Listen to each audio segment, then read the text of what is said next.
Hello folks, Everchanger here, and welcome back to more Pokemon Blaze Black 2. Last time we had a bit of a laid-back episode. We went over to the Castelia Park and we caught a whole bunch of Pokemon. And this time I think we're probably set to do a bit of fighting. I was a little bit nervous to do this episode, but honestly we've got a decent amount of levels under our belt, so I think we're probably okay to give this a shot. I think I'm actually going to put Lucario in the front for this. Let's whip out our bicycle and let's go zipping over this way. We want to head down this really super thin street right here. And we want to make our way back over to this cafe. Head on inside, and you might recall that this guy was right here. Who is this guy? Well, let's talk to him and let's hope we win. Wahahaha! Castelia City is fantastic! I thought Mauville City was big. Trainer, shall we make this place electrifying? Okie dokie. Wahahaha, that is amusing. Then, let's get started.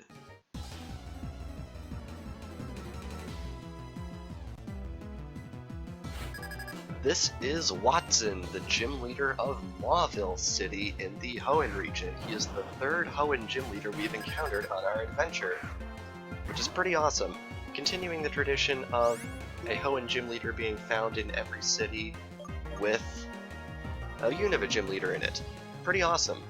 Right away he's whipping out the Volt Switch, which probably isn't going to do too terribly much damage. Actually did a little bit more than I was expecting, and he's going to make the switch. He's bringing out, his Ace already. This is Manectric. This is his strongest Pokemon, and it's only level 25. Which is good, because it means that all of his Pokemon are 2 levels below what Berg's were. I don't know if you were intended to fight this guy first, but honestly it's probably a good idea to wait, I guess? Whoa! That did a lot of damage, way more than I was expecting. Okay, it looks like this thing is actually life-orbed, which is, in all honesty, probably a good thing, because it's going to kill itself if we don't do it for it, because it's going to be taking quite a bit of damage. Send out Houndoom here and blast it with a return. Oh wow, it's actually faster than me. That is surprising. Luckily, we took that hit like a champ, and we are going to hit it with return, and down it goes, and static again. That's a little unfortunate. Okay. We took down his Ace already, so I think that's probably a very good sign in terms of how this battle is going to go. I think what I want to do is I'm going to switch over to Nidorino, which is pretty much our fall guy, and if I remember correctly from last week's episodes, he is holding the Amulet Coin. So we want to get the boost from this anyway, but I think I want to sort of send in a fall guy so we can get Houndoom healed up a little bit. Plus, if anything attacks Nidorino, we can hope that it gets poison pointed, which would be very nice. Okay, what do we have in our backpack here? We have a single Paralyze heal. Honestly, I think that's probably a smart thing to use on Houndoom, just because Paralysis can be quite crippling, and Houndoom is a Pokemon I think we're going to want to use a lot in this fight, considering one of his Pokemon is actually part Steel-type. We actually survived the Volt Switch, which is nice, and yes, indeed, here it is, right here. This is Magneton. So I think what we're going to do this turn, is we are going to heal up Houndoom. Oh man, this D-pad on the Xbox controller is absolutely horrendous. We're going to heal up Houndoom, and hopefully, once we send it out, we should be able to deal a number on Magneton right here.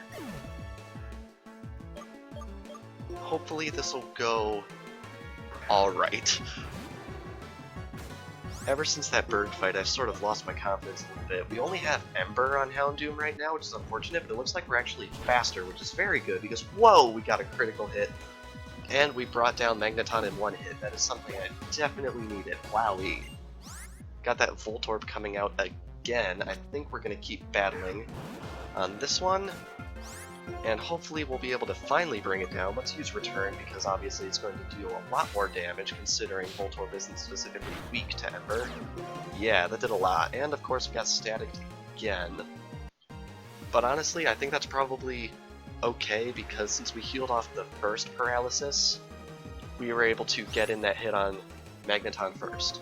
Now, it used Rain Dance right there, which makes me a little bit nervous because this thing also knows, get this, Thunder.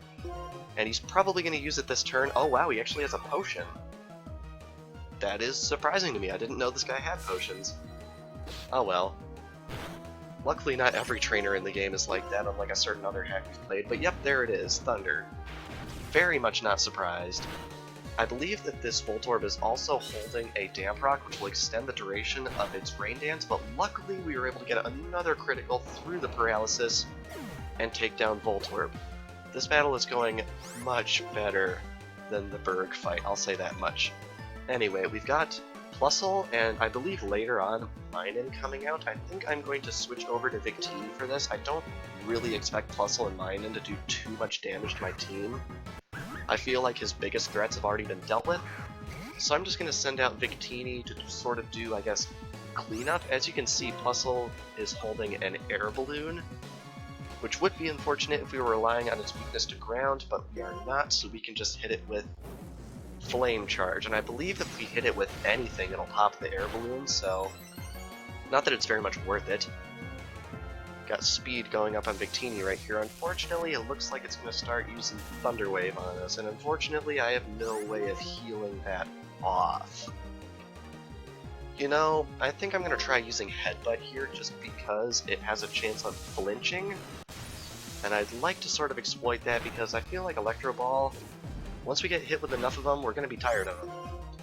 Plus it looks like Headbutt does a lot more damage anyway, and Grass Knot's going to do jack to Victini right there because, one, it's incredibly light, and two, it's part Fire type, so it's not even very effective. Phew. Alright, Houndoom gets level 29, which is awesome. I believe that makes Houndoom our highest level team member, which is awesome. And out comes his last Pokemon, which is Minun. I am so glad that this fight is going, I mean, I don't want to say well, because we've got a bunch of our guys paralyzed and or KO'd, but honestly, it's going a lot better than that Berg fight, so I'm very much happy about that. Just going to keep using Headbutt here, and luckily Volt Switch is not going to allow him to do anything in terms of switching, because, wow, because he's down to just Minun, and I'm getting very lucky with this paralysis I'm noticing. I don't think I've been fully paralyzed once. Knock on wood, of course. Alright, can we take this hit? Of course, I jinxed it. Of course I did. Alrighty. Luckily, I think we can take one more of these? Yeah. And Headbutt hits through the paralysis, and down goes Minun. Awesome. Get our experience, and we defeated Watson. Very cool. Gah, our batteries ran dry. We'll have to recharge them for the World Tournament. Recharge them indeed, good sir. Very nice. Now, that fight did not take nearly as long as I expected it to, so I think just to kill some time at the end of this episode, I think what I'm going to do is I'm going to head back and fight the guys at the Game Freak building again, just to eke out a little bit more experience from the city before we press onwards. Because, surprise surprise, we actually have another, I guess, kind of a boss fight coming up pretty much the instant we leave town, so I'd definitely like to get some experience under our belt for that.